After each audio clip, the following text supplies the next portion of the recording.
a sacred trust. Oh. Sorry, I'm going to record so we can share with people who weren't able to make it. No, you guys are fine. So it's a sacred trust, not just between the national cemeteries and the veterans. The veterans trust us to always have their best interest in heart and to always maintain a national shrine, which is our ultimate goal. But it's to their families. It's something that we hold highly, that we are going to honor those veterans and their families in perpetuity, until there's no longer a VA. And even then, probably we will still continue to honor those veterans and their families. We will talk more about kind of like the goals and get into more information. But the first thing we're going to do is there's an 8-minute video that kind of explains the goals of the national cemeteries and what we strive to do at every national cemetery. And then the last thing that we're going to do is more about what makes the national cemeteries unique. And then, there's a saying that if you've seen one national cemetery, you've seen any national cemetery. But it's really, if you've seen one national cemetery, you've only seen one national cemetery. There's 155 national cemeteries throughout the continental United States and Puerto Rico, and each one is unique to wherever it is, and each one is different. There's different history, different weather, proximity to different communities, things like that make all of us unique from one another. So none of us are exactly the same. For example, Crown Hill National Cemetery is a columbarium only. So we only have space here for cremains. We're also the first standalone urban initiative, which is a new program within the national cemeteries to try to provide burial space for veterans and populated areas like cities where it's hard to gain a large amount of land. So that's why we're doing columbarium space, so that we can provide the most amount of benefit to the most amount of veterans and within one particular location. Marion is different because Marion has in-ground as well as the columbarium, and they're continuing to expand. And also they're different because they're right there on the medical campus in Marion, just like Dayton is the same way in Dayton, Ohio. But we're a little different, as Liz can tell you. We're a little bit further away from the VAMC here in Indianapolis. But let's start with the video here, and let's see if I can get this. Oh, no, wrong one. I'm gonna have to exit out here real quick. And of course, it's over on my other screen. And let's see, can you guys see the video? Yes. Okay.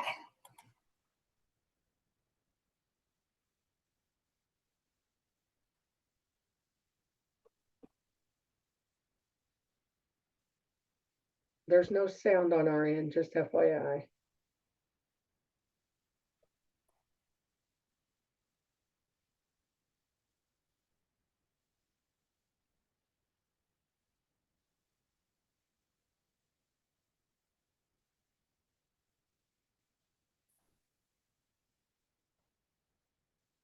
Yeah, still can't hear it. Oh, okay. Hold on. Crud. How do I fix that part? Share screen. I think we can hear you now. Okay. We can hear her, but we don't hear the video. Oh, God. Crud. I'm not exactly sure how to do that. Do you have the link on the PowerPoint itself? Yes. Click on the link from the PowerPoint, not from your screen. Okay. Let me just try that. I mean, I hope that works. No. It started again on me. Let's see. So, of course, it's not embedded in here. Gosh. I'll send you the link. I'll send you guys the link to the video. It just really very much displays more of the difference. There are several different national cemeteries that are actually a part of this particular video. And I'll send you guys the link so that you guys can watch it in your own, because of course it doesn't like me right now. Always, when you want it to. Always. So at the bottom of this, it does say to care for him who have borne the battle, his widow and his orphan. We all know that that is from President Lincoln's second inaugural address. And that is kind of that is the mission behind what we do at the National Cemeteries, just like most people within the VA. It is what we strive to do. It's the mission, basically. So our objective is to serve our veterans and their families, assist with scheduling for committal services, customer service, which is definitely the high point for us. And I know definitely the high point for you guys as well. Policies and procedures. We engage with funeral directors to find issues that we can mitigate. We engage with working with professionals within hospice care with asking questions. And goodness knows I have a lot of family members that are like, oh, hey, I heard a national cemetery just opened up in Indianapolis. What's this? Because for us, we hadn't been open to be able to assist veterans for almost 50 years until we opened in 2022. So the last in-ground burial that we had at historic Crown Hill National Cemetery was actually in 1969. So it's a new sort of a new world for all of us in a way of speaking. And we want to work with all of our stakeholders to improve our efficiency and service within the veteran community. And that includes working with you guys in the hospice sector, working with the VAMCs in general, doing outreach, making sure that people do know exactly what the national cemeteries are. Find ways that we can improve, find ways that we can make things easier for the community with any of the stakeholders. Oh, sorry. Hold on just a second. And then we're going to talk about different changes and things that are coming and improvements within the National Cemetery, kind of how we receive feedback, how we adjust, how we continue making our evaluations, and how we continue to develop relationships within our community so that we can do the best we can for our veterans. And this is just kind of the same sort of situation, and it's always a wave and it is cyclical. We always want to provide the different ways of assisting the families and their veterans in this particular manner. God bless you. Sorry, Marty, I saw that. So there was a large omnibus bill in 1862, which is how the national cemeteries were originally founded. It was signed into law on the 17th of July, which authorized the president to purchase grounds to use as national cemeteries for veterans of the Civil War. This created the initial 14 national cemeteries, which were established in 1862. A lot of them were already post cemeteries, but instead of being particularly run by the Army, they ended up being run by the administration, overseen as part of what ends up becoming the VA. And then previously to this, soldiers were just buried where they fell. So like if you've been to Antietam or if you've been to Gettysburg or any of the places like that, those were the ways that those sorts of cemeteries originally were created. And the national cemeteries are honor veterans and their families with a final resting place as national shrines and a lasting tribute to commemorate their service and sacrifice to our nation. That is exactly what we do. And when we say national shrines, we mean no trash, all the grounds are meticulously kept. We strive to have no weeds, which is a never-ending battle. But we also maintain all of the grave sites.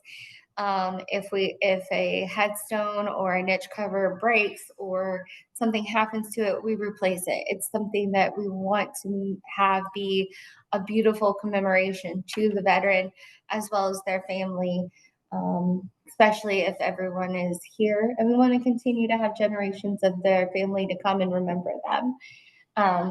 And we want to be a model of excellence for burials and memorial benefits to our nation's veterans and their families. Like I said, we maintain 155 national cemeteries, one national cemetery's burial ground, 33 soldiers' lots and monument sites in 43 states and Puerto Rico. And some of the tribal, we oversee the standards for tribal as well as state veteran cemeteries. And those can go from anywhere within the continental United States, but there's also some in Guam, Taipei, places like that. So we're a lot of expansion there. So this is one of the edits that I did. I added in the Space Force logo. So there's about 1,911 team members within the National Cemetery Administration. And that does make us the smallest branch of the VA, but we are small but mighty. There are about 1,700 at the cemeteries and field offices outside of Washington, D.C. 77% of our personnel are veterans, and that is the highest percentage in any federal agency. 36% of our veterans are also service-connected disabled veterans that work within the national cemeteries.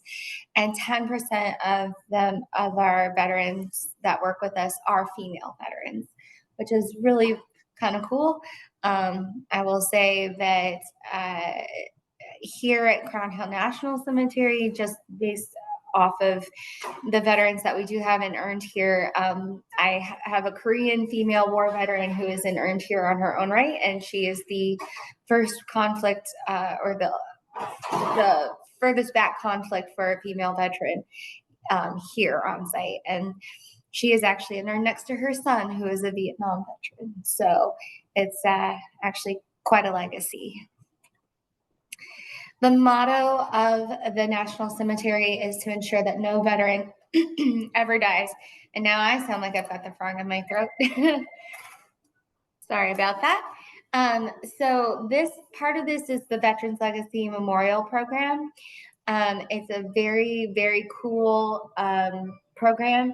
And basically, Legacy is leading the effort to modernize the National Cemetery experience for visitors, students, researchers, and the public, which as a history major in college, I geek out over because, of course, I had to do this in college. So we're working with different universities to contribute to what the product of the Veterans Legacy Memorial Program looks like. A lot of the university students are coming in to do research on who all the veterans are in the historic side so that we can add that information into the program and make it more encompassing on what you can actually know about who is at the national cemeteries. And it is an online memorialization platform where people can pay their respects, share photos, tag with genealogical information, all those sorts of things. It definitely would have made my own research projects a lot easier in college, just saying. So this video is embedded, so let's see if we can hear this one.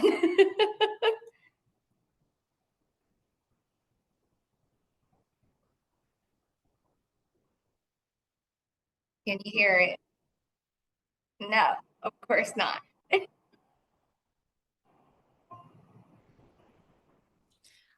I think I found the last video, Erin.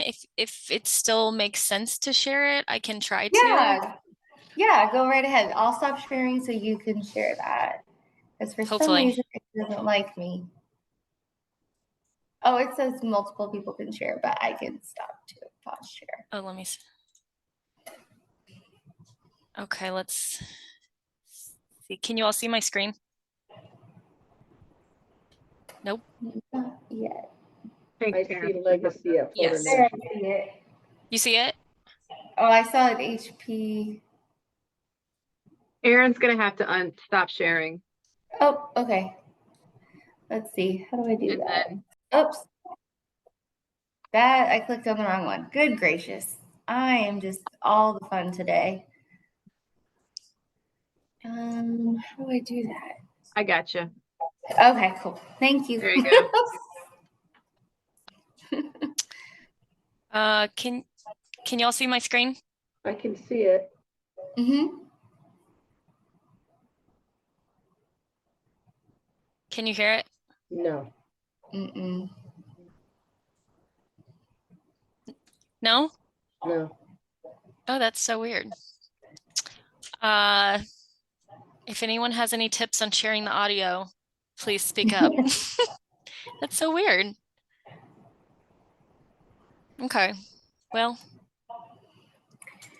It Well, I looks will. like maybe if you check a box that says share computer sound. I'm not sure where that is, but I just Googled it really quickly. Is that option under audio?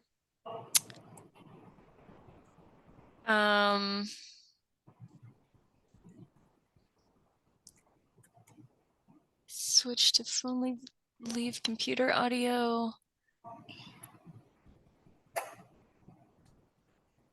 I'm not sure. I don't see that. Okay, well, we'll just keep going and we'll share the links for the videos. And then I will definitely share the PowerPoint so that if you guys want to continue to utilize it that way, you guys are more than welcome to. This is Florida National, which it shows basically university students introducing middle school students to the national cemeteries, as well as getting them to know who exactly is at Florida National. And Florida National is one of the largest national cemeteries that we actually have. Well, let's see, come on now. No, oh, go back. So, yep. Oh, for goodness sakes, Erin Elizabeth. It's not my morning yet. So this is our GPS global positioning satellite program that we do at every national cemetery. And we do this actually with every internment or interment that we do. So we mostly don't use tablets anymore. A lot of it is all based off of iPhones and iPhone usage for this. But it's a part of our accountability process because we do this for photo documentation and GPS locations for interments, disinterments, headstone markers, and niche covers. So not only do we do this when somebody is interred, but we also do this when their headstone or niche cover comes in. Always to maintain the fact that we have the proper veteran or spouse or dependent in the proper location, and that we have the proper marker to go with that particular individual. It's all to make sure that it gives reassurance to the customers that everybody is well taken care of, and it's part of ensuring that the families know exactly what it is that we're doing too. We want to maintain transparency with our families. This is, well, that is the old presidential memorial certificate. If you can see, it is an initiative that was started in 1962 by John F. Kennedy. Each presidency since has continued on this program. it is to say thank you from the President's office as well as the Department of Veterans Affairs to all veterans when they pass. We do present one here at the National Cemeteries at the time of the interment, with order forms to be able to order additional copies for families that are quite large, say like mine. That way there's any family member that does want to have a presidential memorial certificate can request one. And then each certificate does have a copy of the president's signature based off of when the certificate is awarded, rather than when the veteran passed away. Just because I've gotten many requests for one president or the other, I only have the ability to give out the ones for the current president, just in case anybody ever asks you guys. So we do have, and what we're working on is this pre-needs eligibility determination. So in the hospice setting, this one's a little bit more difficult because this is like a pre-claim for being able to be eligible at a national cemetery. It is about 120 days of a turnaround for the pre-claim to come back to the veteran, which makes it a little bit more difficult, like I said, within the hospice setting, unless you know for a fact that someone's going to have that time. A lot of this is encouraged to be utilized by veterans or their family members, either to plan in advance, or if there is a question about the nature of their discharge, if they're not sure if they're going to meet all of the eligibility requirements. This is when we would recommend somebody do the pre-need eligibility. But like I said, I've had several phone calls from veterans that are in end-stage hospice, and at that point, it's really very difficult to recommend that they do one of the pre-need, just because of the time it takes to hear a response back. Generally, at that point, we would recommend that that at the time of need, the request be made. So basically, the minimum active duty requirements that are applicable would be as long as they are discharged under conditions other than dishonorable. And then after 1980 for enlisted, 24 months of service. And with reserves and National Guard, they do have to be activated outside of their training, unless they're retired National Guard or retired reservist. Spouses, minor children, and we'll get a little bit more into the details, and under certain conditions, adult dependent children, and also there are certain conditions where it could also be the parent of the veteran that can be eligible as well. So this is where the form for pre-needs determination is.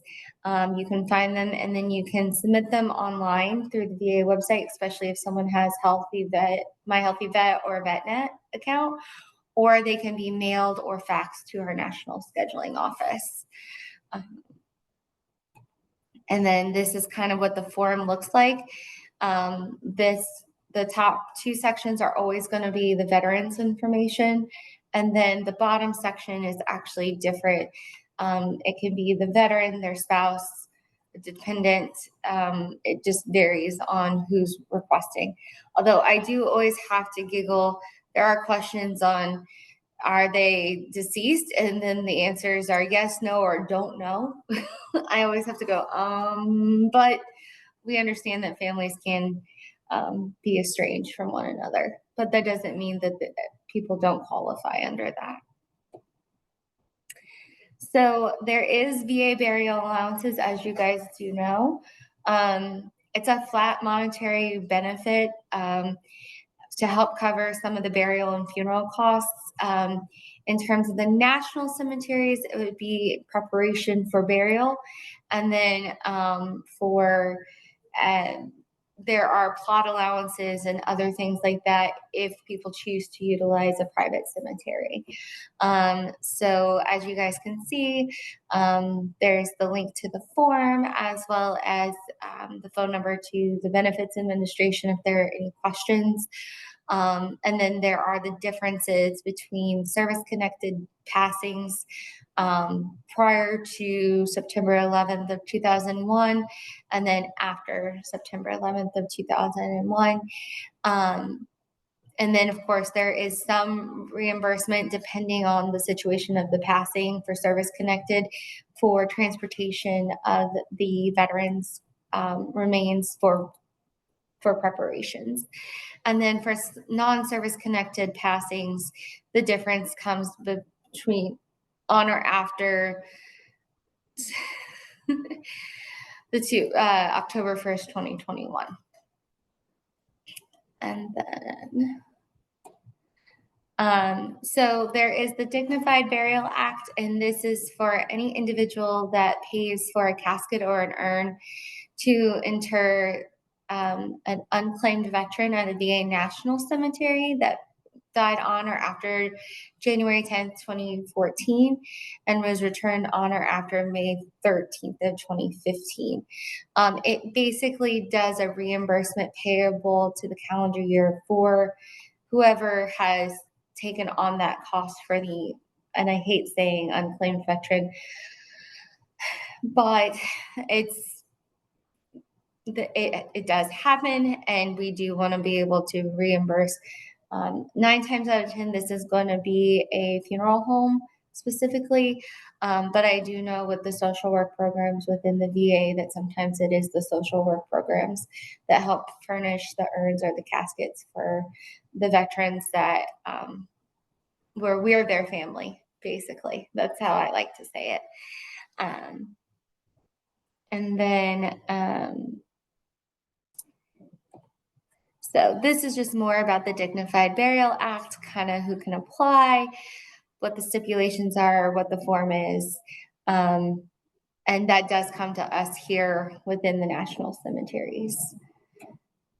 And that's a blank one. So it is a step-by-step process.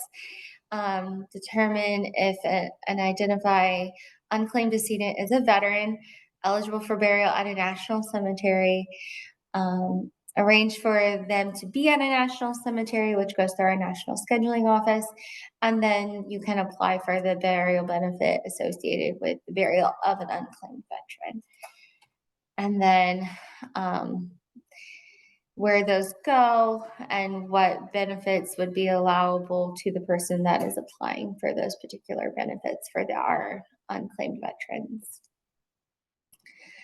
These are just pictures of the form, and kind of next is also about the VA cemetery must fill out some of this information at the time of the burial, which is where it says completion by the VA National Cemetery. So that would be myself for here at Crown Hill National, or for Marion, it would probably be Shawnee or our assistant director, Dave. And then acceptable interment containers, the cardboard and wooden caskets or urns don't apply, but the 20 gauge metal casket and the durable plastic urn, or what some people say are the temporary urns. But quite honestly, I have several veterans that have been interred in that durable plastic urn.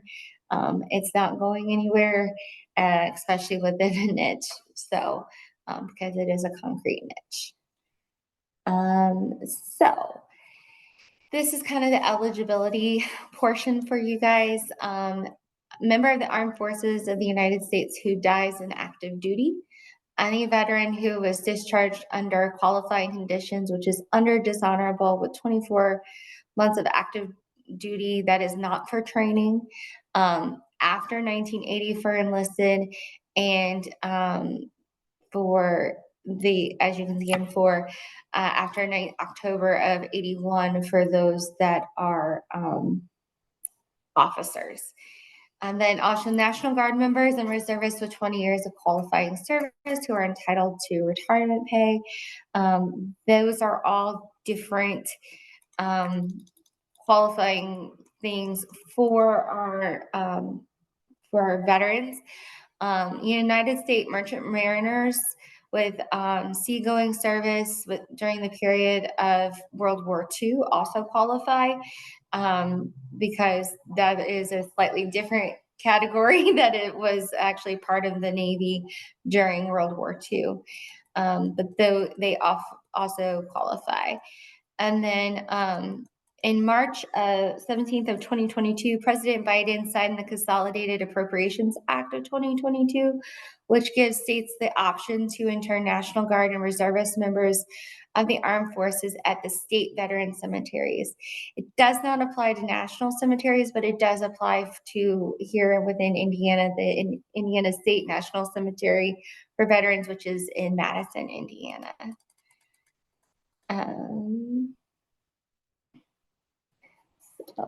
And this is a DD 214, which I'm guessing almost all of us know what that looks like. And yes, it is redacted, but it does display the service. And this is the most important document to confirm that an individual is a veteran. Granted, we can look at other documentation. We can pull Burrell's reports. Some people within the national cemeteries have access to DBMS to be able to look through those records as well. But these are like gold, as you guys know. It makes it a lot easier if we have veterans that have their DD 214s. And of course, this is someone who was in the Air Force, exited as a captain, honorable discharge, and then it does say when they entered their duty service, and then the consecutive net number of years, months, and days. And then, of course, it does say at the bottom that it is a DD 214, not that it also doesn't say the type of certificate next to the honorable discharge. Again, this is just another DD 214. And then who else can be interred? So it is a non-veteran spouse may be interred if the deceased, if they were married, and either they predeceased the veteran or after the veteran. Surviving spouses with a subsequent remarriage are also eligible as long as they were married to the veteran at the time of the veteran's passing. So she can still be placed, he or she can still be placed with their first spouse. And that initial eligibility is retained until the spouse makes the decision. Even if they marry another veteran, they can choose which veteran at that point. And benefits were extended to same-sex couples in June of 2015. So I always have to say, when I say legal spouses, I don't mean that that's not where I go. I'm going, ex-spouses don't count. Unfortunately, or depending on, even if you do get along with your ex, once you are divorced, that benefit no longer is extended to you. As this says. So dependent children, minor children are defined as, at the time of passing, a person who is unmarried, under 21 years of age, if they do not go to college, and under 23 if they are pursuing full course of instruction from an approved educational institution. And then also unmarried adult children are children who have reached 21 years of age, that have a permanent physical or mental disability, which makes them incapable of self-support, and are not married at the time of the child's passing.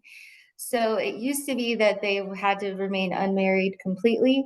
That is not accurate any longer. Our regulations just changed. So just in case anyone is asking that particular question.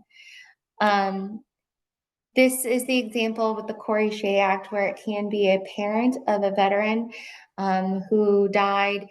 The veteran must have died on or after October 7th of 2001, hostile casualty or from training-related injuries, is interred at a national cemetery with the availability to have somebody interred with them, and who had no spouse, surviving spouse, or children who are also buried upon the passing of the veteran. And it is for a biological or legally adopted parent who also fits the parameters of when they have passed, and eligibility is completed in the time of need. Set aside grave sites, those are for basically if two eligible veterans are married to one another and they both want to utilize their veteran benefit, we will set aside so that they can be buried next to each other. And that's generally the only time we will do a reserved gravesite. I do get asked that a lot is, hey, how do I pick my grave? And unfortunately, I can't do that. My own uncle asks me that all the time because he's done his pre-needs here at Crown Hill, and he keeps telling me exactly where he wants to be. And I keep telling him I'm not going to lose my federal job for him, as much as I love him. And also, I don't want to work here when he is interned here. So, because I don't want to have to do a service. So, plus he's only in his 60s, so it's going to be a minute, hopefully. And then if the first individual was killed in action or has a parent or child active duty, that can be a set aside as well. Every 2 years, the National Cemetery will send a letter to the next of kin with the current grave sites that are reserved. And it asks if the grave is still needed. And then also, hold on just a second, guys. I'm so sorry.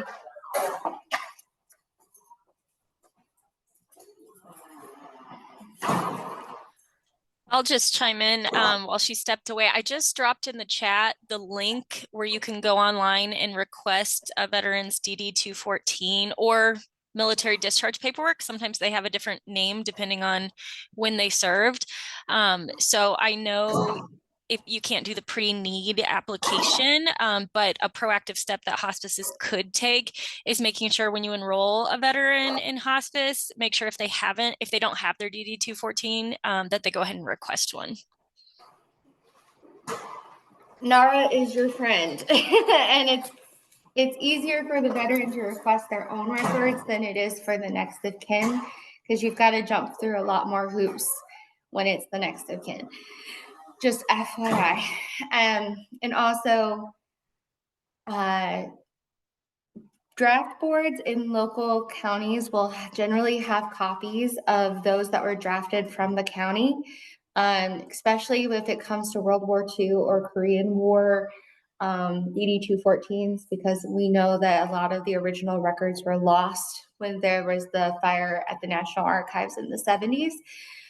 So that's how a lot of families of World War II and Korean veterans are actually finding their DD 214s are because there are copies of them where their local draft boards were. So like the Marion County Clerk's Office has a lot of those because that's where those records are held.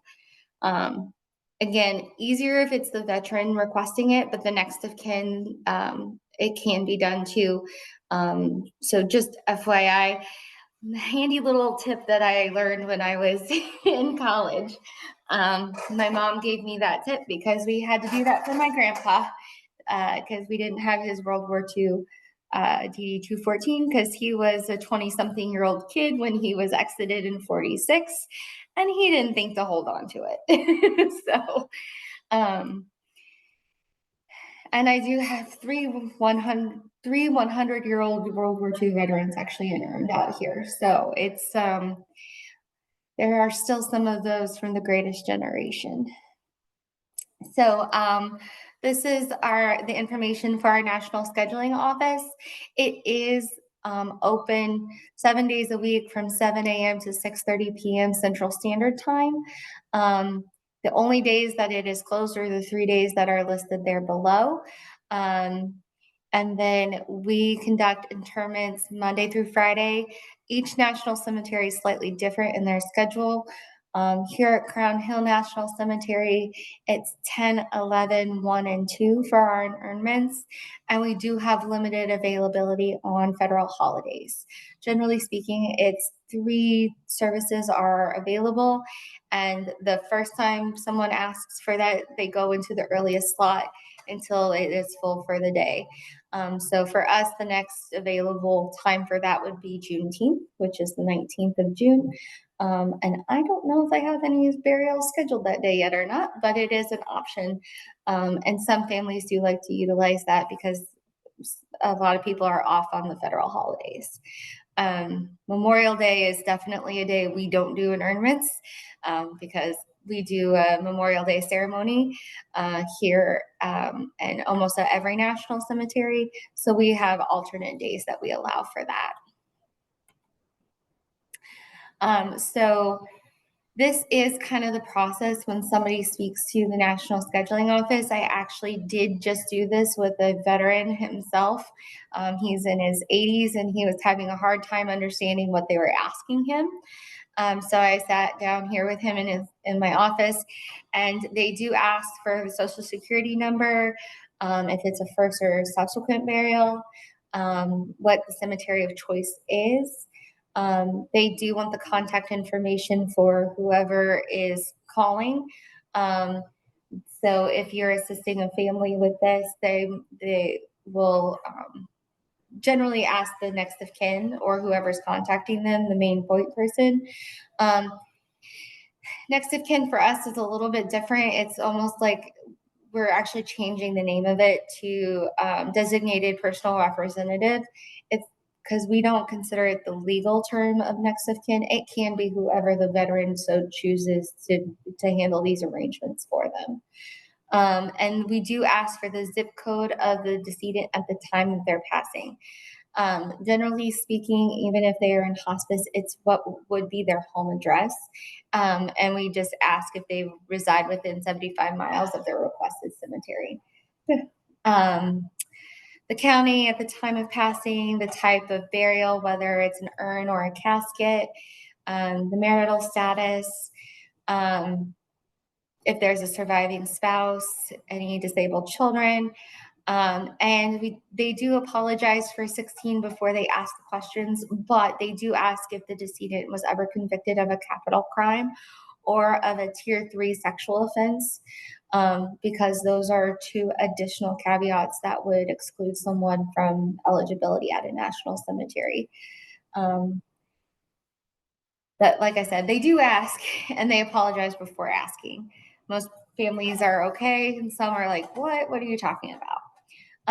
They do confirm also if they're going to be military funeral honors, including kind of what that includes, which is currently the playing of taps, the folding and presentation of the flag by the branch of service for the veteran, and then also advise that if you would like to do rifle volleys, sometimes the branches of service will do that. It depends on each branch, but a lot of times they will have a list of available veteran service organizations that can come out and do that if they don't quite qualify.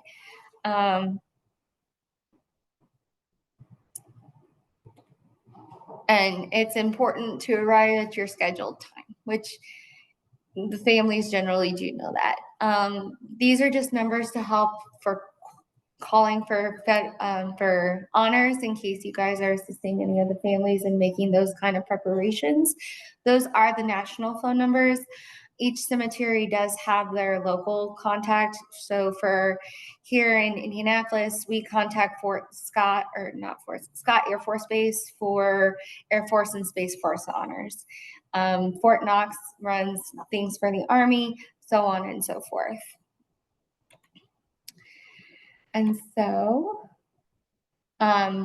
we receive an email notice from our National Scheduling Office that also lets us know that there's an interment notice in our database.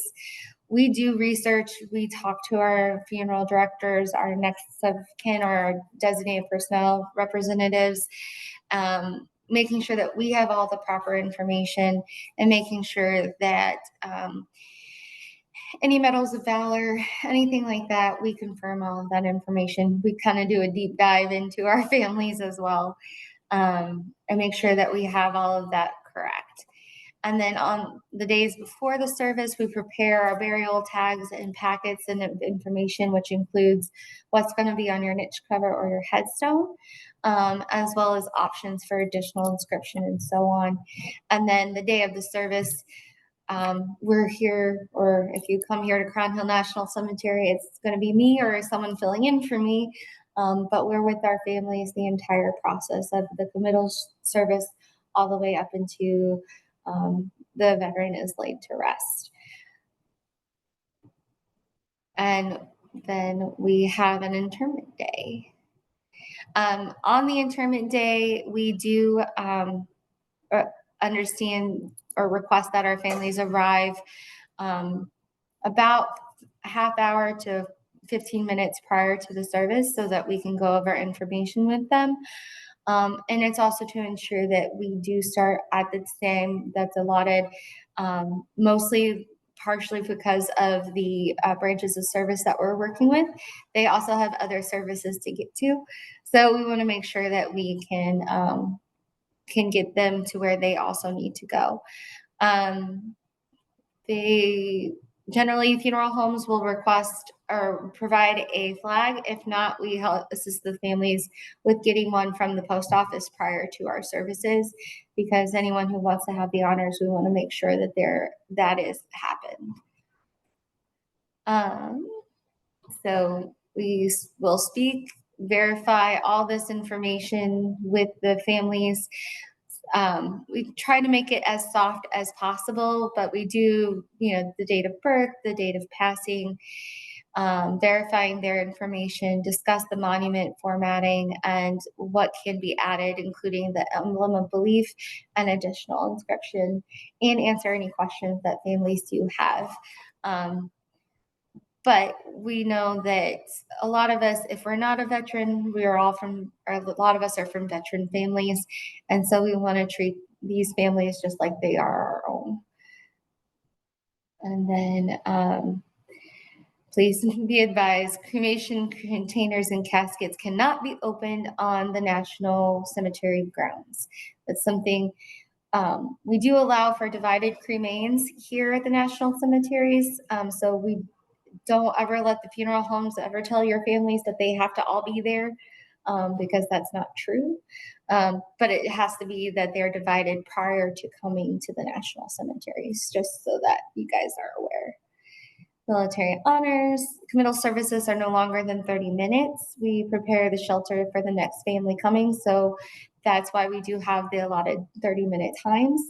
Also, because a lot of the times the cemetery representative is also present at the interment, it just makes so that the whole interment can be completed from one family before moving to the next family. So generally speaking, that's the order of our committal services too. Military honors are first, and then we will have the clergy, family member, or funeral director conduct the rest of the service. And upon the completion, everybody is asked to go to their vehicles, either to witness here at the interment or the internment, or to go ahead and exit the cemetery. So these are upright headstones that we have at national cemeteries, and they are also provided for private cemeteries as well. So this is the wide variety of the different markers and niche covers that we do have at national cemeteries, and what are also provided for use as government markers at a private cemetery. The medallions are for private cemeteries only, although some people do like to order them for their home. Can keep it at home instead of affixing it to a private niche or memorial cover. But these are the different ones that we do provide. And you can see some of them, like the upright marble, also has the additional inscription. And Medal of Honor recipients, whether it's an upright niche cover or, I'm sorry, upright headstone or a niche cover, they will have the gold lithochrome in it. And then these are all of our emblems of belief.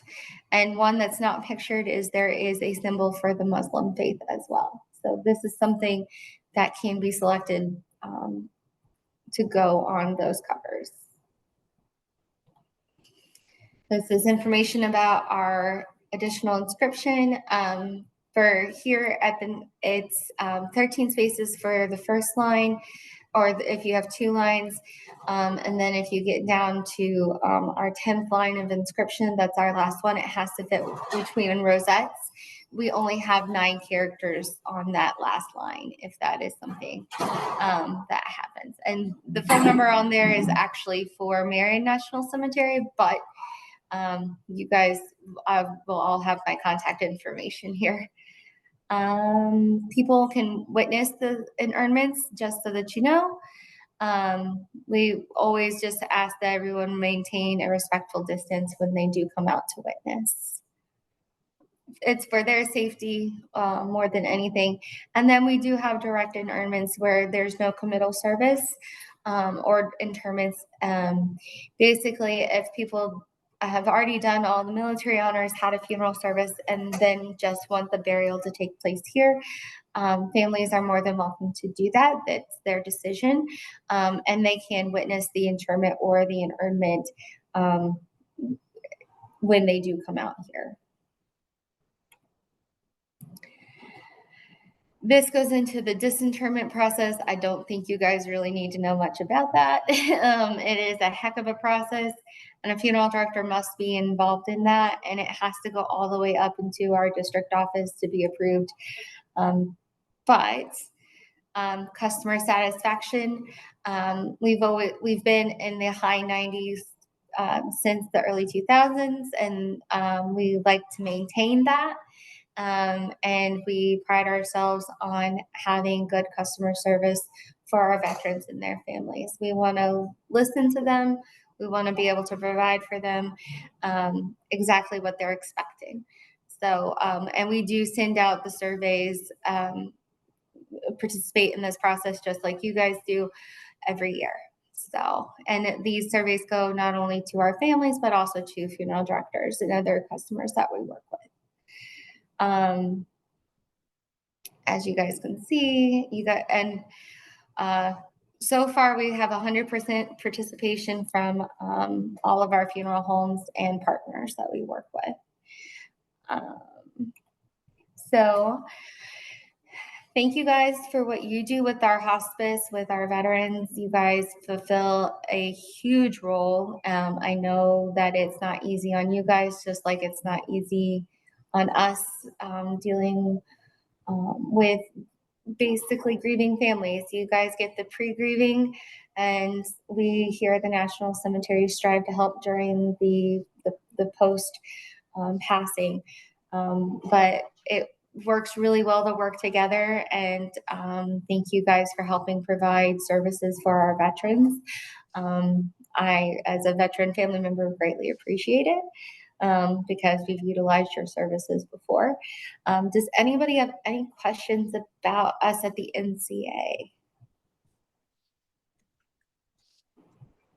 Erin, I want to be mindful of your time as well. Don't you have to be to service in like 2 minutes? I do have the urn here in the office, so I can push it a little bit if I need to. I am happy to ask questions or answer questions. Again, it's when Monday, it feels like a little bit. Okay. Well, if anybody has burning questions, please speak up or drop them in the chat. But I'll also share, Erin, your email and the office phone number that you gave me, so people can reach out with questions later. And I do have brochures if anybody needs them. I don't have any, I have them for here. I don't have them for Marion, but I can definitely get that information for you guys as well.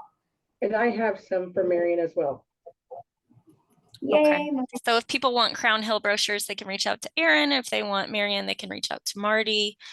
Great. And would it be okay, Erin, would you share your PowerPoint with me and we could send out a PDF version Yep, to our absolutely. partners?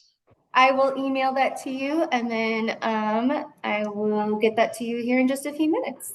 There is one question from Tim. Did you say that dishonorable discharged veterans do not get benefits? It depends. So dishonorable discharge all on its own won't automatically disqualify somebody, as long as there is a period of honorable service, or if they qualify for VHA or VBA benefits, that's a little different. So it's not an automatic disqualifier. It's just not, if they're just completely dishonorably discharged, the likelihood is very low that they'll qualify here at a national cemetery. And the likelihood of somebody having an actual dishonorable discharge is pretty low. Lots of times when people are, when they get placed out of the military involuntarily, most of the time it's not a dishonorable discharge. Most of the time it's a general or something of that nature. So or other, general under honorable conditions and things like that. So dishonorable discharge only happens with a court martial. And so, it just doesn't happen a whole lot. So even if they think they were dishonorably discharged, a lot of veterans who maybe had some troubles during service and stuff like that, went AWOL, things like that, that does not equal dishonorable discharge. If it says dishonorable discharge, that is through a court. Yep. Proceedings. So, and it may affect the ability for the branches of service, depending on the character of the discharge. If it is other than honorable, they may or may not come out to do the honors, but most of the veteran service organizations will still come and do the honors for the family at that point. But yeah, I haven't, very rarely I've only seen a dishonorable discharge once or twice. And generally speaking, there is another something behind there. But that's also why they do ask the questions about the capital crime and the tier 3 sexual offense, because those are also something that, while difficult for the family sometimes to answer, that's something that we have to know. I think another important piece for our hospice companies is, whenever they're applying for benefits from us, if one of the things is enrollment and eligibility, and if they don't qualify for healthcare benefits, that does not equal that they don't qualify for the cemetery benefits. So that's an important piece, just in case, to know as well. Yeah. And we don't want to say no. I mean, quite honestly, at the national cemeteries, we don't want to say no. If we can find a way to serve our veterans, we will, and their families. But if there is also an appeal process. Should somebody be told no, there is the ability to appeal that decision, and that information will be given to the family on how to go about doing that. Because, like I said, we don't like to say no. So. Thank you so much, Erin. We really appreciate your time and all your information. You guys are so welcome. Can I ask one question, Erin, before you step off? So just like practical advice for our hospice agencies, it sounds like if someone's already on hospice, it's probably a little late to do the pre-need eligibility paper. That's probably not a good use of their time. And they can call at the time a veteran passes to apply for benefits, and it'll be quicker then. But in that in between, when a veteran's on hospice and they can't do the pre-need, what's the best way for a veteran or their family or the hospice to figure out to confirm what they will be eligible for? Like, should they call NCA or should they be calling the VBA reps? I would suggest making sure that they have their DD 214, like you were saying when I stepped away. That is the best way to know for sure kind of what what things look like. Call us here at the cemeteries, or the National Scheduling Office. Say you have questions about eligibility and what would qualify, and we can answer as many questions as possible. I will tell you that the actual eligibility piece of it in determining that is done at our scheduling office. So those individuals have the most knowledge. But I have people come in all the time and ask to look around, ask questions about what the process is for the day of, what services we do provide here, reminding families here at a national cemetery that the cost of the burial space, as well as the either marble upright if you go to Marion, or the niche cover here, is at no cost to the veteran or their family. It's something that it's a huge relief for a lot of veterans. And like I said, most veterans either don't know about the national cemeteries, or they don't know where they are. And only about 16% of them actually utilize the benefit that's available to them. So definitely come on out to the cemeteries. We are more than happy to help and answer questions, or even if people just want to call and have us on a conference call. I've done that with a lot of bedridden hospice care families that are pre-planning that sort of thing. And kind of get those ideas in line prior to the actual need. And then it makes it a lot easier. We have planning booklets that we can give out as well. That way the veterans' wishes are known. And that way it kind of just pre-plans out a lot of that information. But the DD 214 and coming out to the cemeteries or calling the cemeteries or the National Scheduling Office, that's the best way to do a lot of the pre-planning. There are, and I do get a lot of questions on if I can recommend a funeral home in an official capacity. No.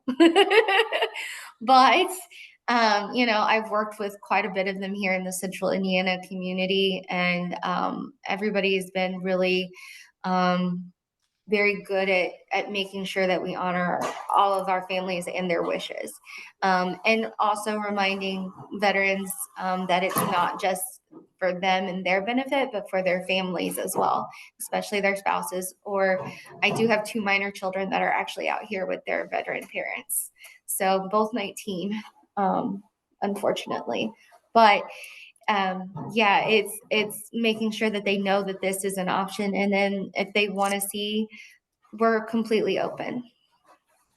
Okay, thank you. And if I may ask one more question, Yeah. a lot of us on this call, and I do not mean to sound crass, but I'm just going to be direct. A lot of us on this call are frequently asked by veterans and their families, what is the most economical way to bury a veteran with dignity and respect and honors? And what kind of with my experience, and I want you to verify this, what I'm finding is the most economical way to bury a veteran with honor would be to utilize their national cemetery benefit if they're eligible.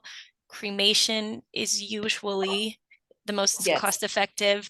And I've been told that if family members are comfortable with it, if they sign up for a service at the National Cemetery, they can transport, like if the cremated remains themselves from the funeral home to the National Cemetery. Is that correct?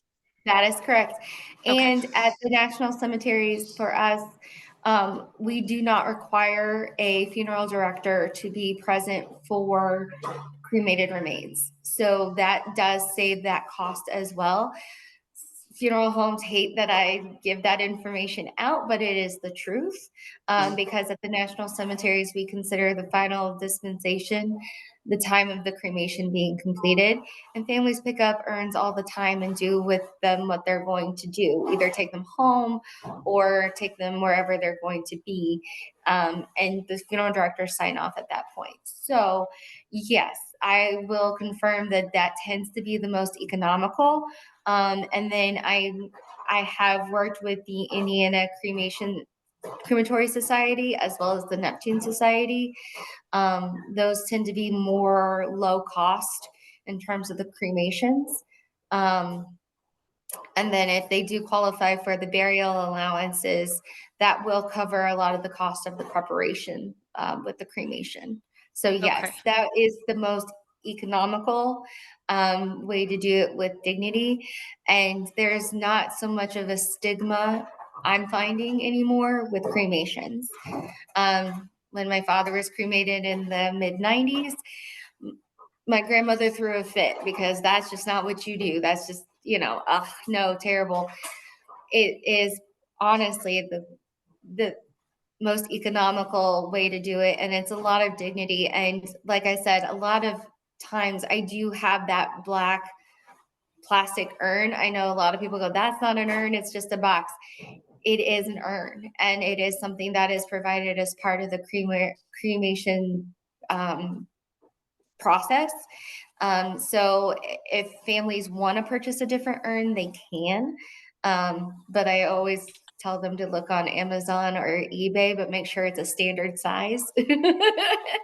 But it is something that families can do. But that black urn, I haven't earned plenty of veterans in it, and sometimes people draw on it or paint it, and it just makes it a little bit more unique for that particular veteran. And we don't have a problem with that. That's great. So I feel like, just to kind of summarize, I feel like the three things that hospice agencies could do to help families and veterans prepare would be: number one, make sure they have their DD-214, and we'll send this out in our meeting recap. Make sure they have their DD-214, and then for National Cemetery Administration benefits, they can call the local office or the National Cemetery scheduling line to ask questions about eligibility. And then they can also reach out to a VA benefits representative to confirm things like, are they eligible for the burial allotment reimbursement? So those are kind of like the three proactive things they could do to think. Okay, Absolutely. I love seeing you nod that I got that right. Absolutely. And I'm sorry, I totally took over the Q&A part. Sorry about that. No, you're fine. I'm glad to be able to do it. And like I said, you guys do a lot of the pre-hard work, and then I take the families the rest of the way. So it's nice to work with you guys and have you guys know more about us. And I definitely know, Liz, you and I talk a lot. So and we ask questions back and forth. And so it's nice to be able to meet my partners and be able to assist our veterans. Thank you so much for all your time today and for stepping in at last minute's notice to help out. We really appreciate it. Thank you so much. You guys are so welcome. I'll talk to you guys all soon. Thank you. That was some really great information. Yeah. Can you all see my screen, or did I do that too quickly? Nope, you're good. You can see the PowerPoint? Yes. Yes. Okay.